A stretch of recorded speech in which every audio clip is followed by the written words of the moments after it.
का हरि ओम।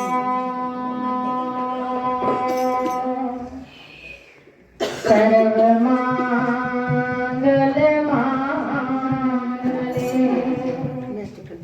शिवे सर्वार्थ साधिके शरणे त्र्यंबके गौरी नारायणी नमोस्तुते नारायणी नमोस्तुते।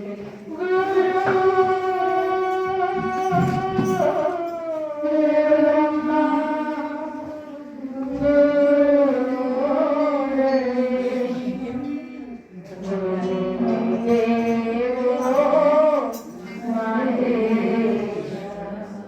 गुरु साक्षात् परम तस्मै श्री गुरुवे नमः तस्मै श्री गुरुवे नमः। बार बार बार मान्यो हर्ष देओ श्रीरं पद सरोज पायने भक्ति सदा सत्संग भक्ति सदा सत्संग। दया दृष्टि सब पे करो हे करुणा मेरा निस दिन सिमरन हे करो राम राम श्री राम राम राम श्री राम। श्री राधे कृष्ण गोपाल के नाम सिमर दिन कल जुग की सब आपदा मिले मिले सुख चरण कमल की रज मुझे मस्तक पार सविखा गुरुवर मेरे राम जो करते भव से पार जो करते भव से गुरुदेव कृपा करो महाराज कृपा करो गुरुदेव कृपा करो महाराज कृपा करो गुरुदेव कृपा करो महाराज कृपा करो कृपा करो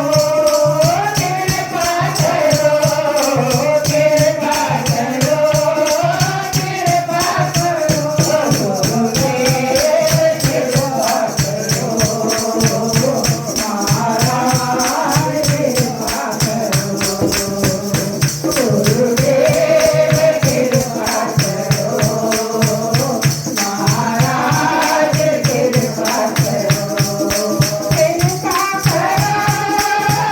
गुरुदेव कृपा करो महाराज कृपा करो गुरुदेव कृपा करो महाराज कृपा करो कृपा बाबू तो भक्तों को भगवान की तरफ ले जाते जी है गुरु की कृपा।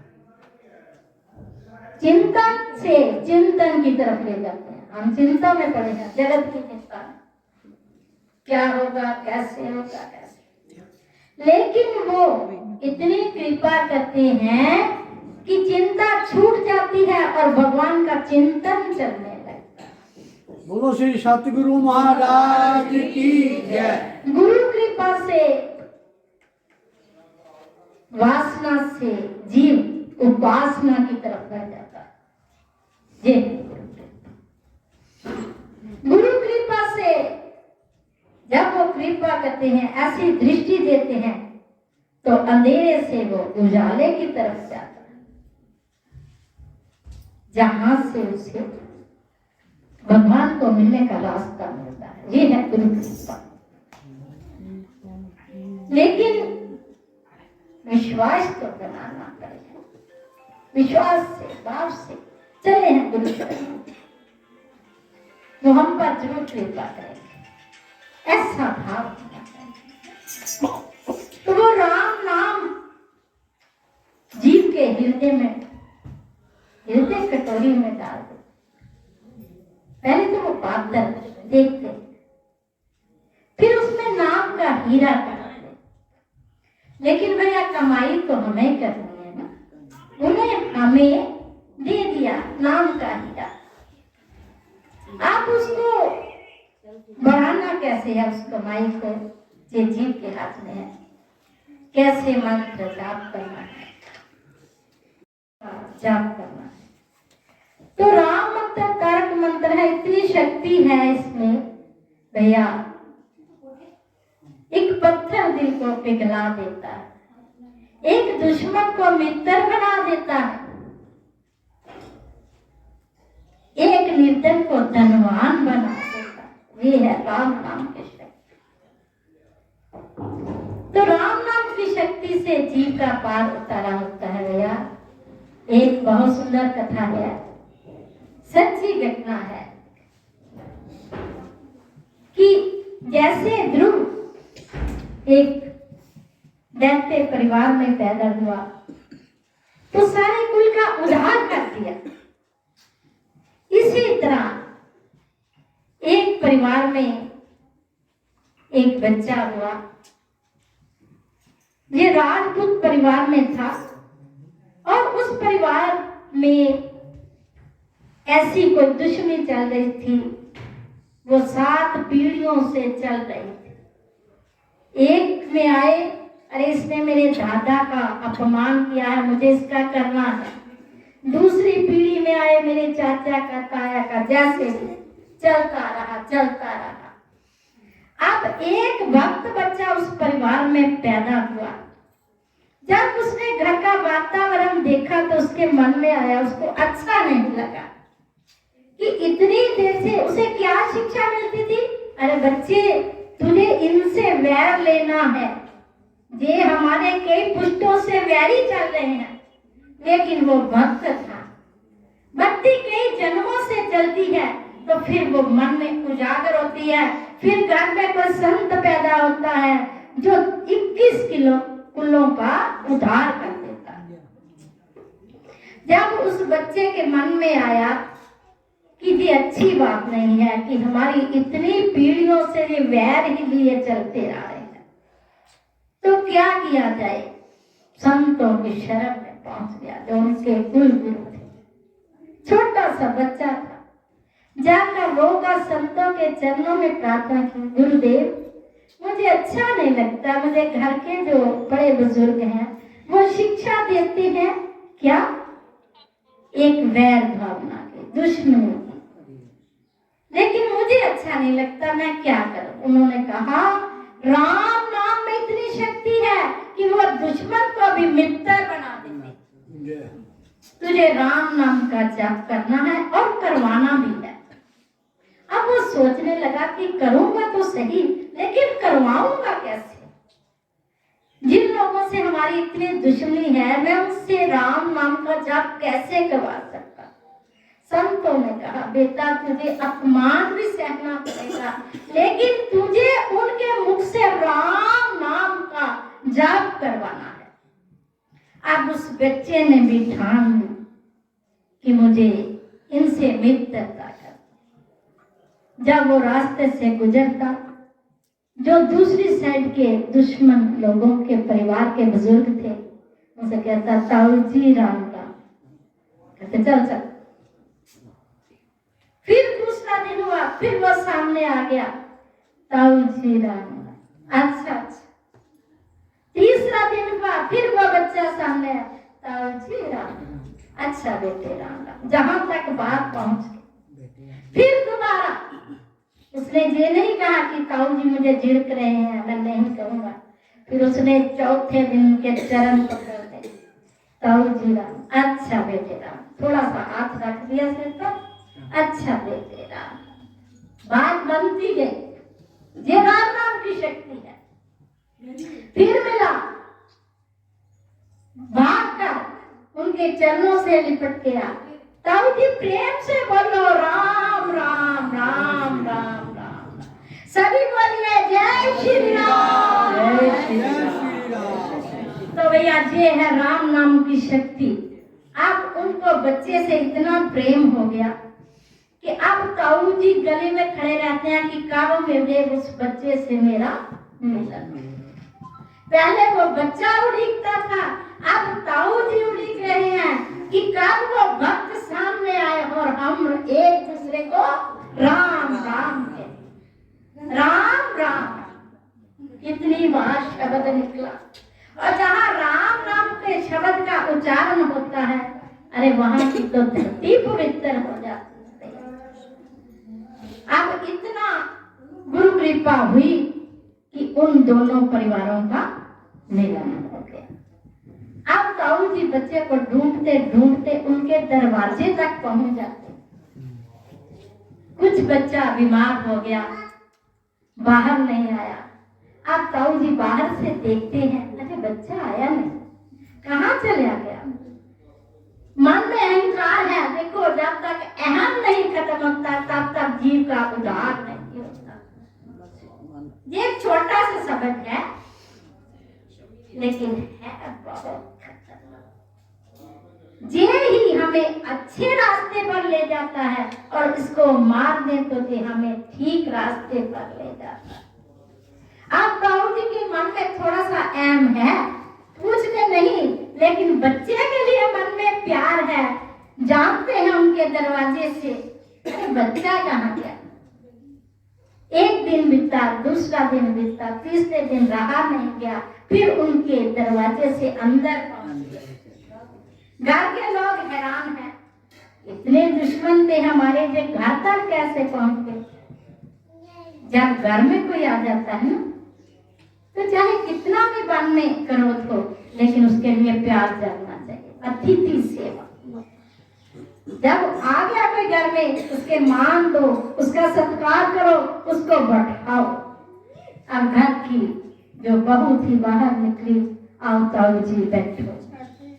कहने लगे वो बच्चे को ढूंढ रहा हूँ, बच्चा कहाँ है, ठीक तो है ना। उन्होंने कहा वो थोड़ा बीमार है, आओ अंदर आ जाओ। अब ताऊ जी अंदर बैठे, बच्चे के पास राम राम का जाप चल रहा है, एक दूसरे को राम राम कह रहे हैं। मन में प्यार उमड़ आया। अब बच्चे ने कहा ताऊ जी मेरे पास बैठो और चाय का कप पी कर जा। अब इतना मिलन हो गया। ये है भैया राम नाम की शक्ति और एक भक्त का भाव। आज हम बच्चों को संस्कार ही नहीं देते। ये घर से पहले कसूर शुरू होता है। ये माँ सबसे पहला गुरु है। ये नहीं बाद में माँ कहती है नहीं मानता नहीं, नाम नहीं इस बात को मानते। जब बच्चा पैदा हुआ तो उसे क्या ज्ञान था, वो तो आया है पिछले संस्कार लेकर। अब तो घर के जो बड़े बुजुर्ग है उन्होंने देना है उसे संस्कार। तो बच्चे को थोड़ी देर के लिए बैठाइए, कोई रामायण की 2 चौपाई पढ़े, बैठकर पूरा परिवार सत्संग करो, आरती उतारो। अरे क्यों नहीं बच्चे के अच्छे संस्कार बनेंगे। लेकिन हमने बचपन से उसे क्या दिया, इतना लाड प्यार दिया। कोई बात नहीं, आज बहुत ठंड है, मुझे रजाई में पड़े रहना है, तो ये इसमें किसका दोष। हमारा मोह जो है वो उसे भगवान की तरफ बढ़ने नहीं दे। ये हमारे परिवार का कसूर है। संतों का प्रवचन चल रहा था, मैं सुन रही थी, मुझे बड़ा अच्छा लगा। एक वक्त ने प्रश्न किया कि महाराज जी आज के युग में जब सत्संग होता है तो बुजुर्गों की काफी भीड़ होती है, लेकिन नौजवान नहीं आते, इसमें किसका दोष है? हमारे संत जो धर्मज्ञ है उनका, या परिवार वालों का, या पूरे समाज का? उन्होंने उत्तर दिया इसमें सभी दोषी। पहले तो बात घर से शुरू हुई, माँ बाप ने अच्छे संस्कार दिए, फिर इसमें संत भी आ गए। हमारे 4 मठ हैं, शंकराचार्य, उनकी जिम्मेवारी होती थी कि पूरे देश में नाम का प्रचार हो, हर जगह जगह पर जाकर नाम का प्रचार करें। लेकिन कहते अब कुछ हो थोड़े भी लोग। उन्होंने कहा फिर भी हम सब प्रार्थना करेंगे भगवान के चरणों में कि आने वाली जो पीढ़ी है, आने वाली जो अच्छी संतान है, वो भक्त बने। एक भक्त होगा तो उसके मन में दया हो, उसके मन में दया आएगी तो सेवा का भाव जागेगा। अगर भक्त नहीं होगा, उसके मन में करुणा नहीं होगी, तो वो बुजुर्गों की सेवा क्या करेगा? तो पहले भैया उसको भक्त बनाओ, उसके मन में दया आए, फिर बड़े बुजुर्गों की सेवा करें। ये हमारे लिए अच्छा है। आज इतनी जगह बुजुर्गों को भेज दिया जाता है आश्रम में, क्यों हो रहा है? क्योंकि हमारे घर से अच्छे संस्कार, उसे सिखाया नहीं गया सेवा। तो आज भैया बहुत जरूरत है बच्चों को सत्संग में बैठाना। ये हमारे भैया देखो होंडा साहब कल से फोन पर फोन लगा रहे, भाव है ना, प्यार है।